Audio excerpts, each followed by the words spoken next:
Welcome to channel. আজকে শিখবো সবচেয়ে ইজিয়েস্ট ওয়েতে পর্যায়বৃত্ত ধর্ম মনে রাখার টেকনিক।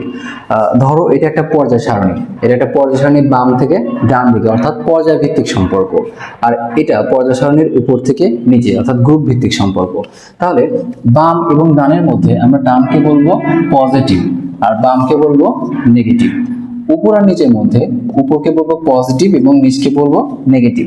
সো সিম্পলি পজিটিভ মানে কি? পজিটিভ মানে বৃদ্ধি পাওয়া, তাই না?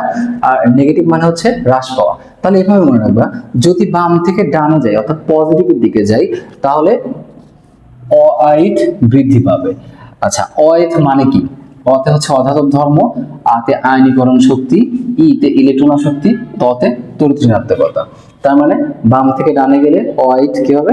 বৃদ্ধি পাবে। ডানে যেহেতু পজিটিভ, শুধু একটা ব্যতিক্রম আছে, সেটা হচ্ছে আকার। আকারটা হ্রাস পাবে।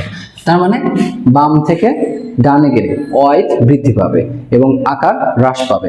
তাহলে উপর থেকে নিচে আসলে অর্থাৎ নেগেটিভের দিকে আসলে অআইট হ্রাস পাবে এবং আকারটা বৃদ্ধি পাবে, কারণ যেহেতু আকারটা হচ্ছে এক্সেপশনাল। তাহলে দেখো, এখানে একটা মৌল আছে সোডিয়াম, ম্যাগনেসিয়াম, অ্যালুমিনিয়াম। এরা হচ্ছে পর্যায়ভিত্তিক সম্পর্ক। আর লিথিয়াম, সোডিয়াম, পটাশিয়াম এটা হচ্ছে গ্রুপ ভিত্তিক সম্পর্ক। তাহলে এটা হচ্ছে একটা পর্যায় সারণীর বাম থেকে ডান, এটা হচ্ছে উপর থেকে নিচে। তাহলে আমরা কি বলতে পারি?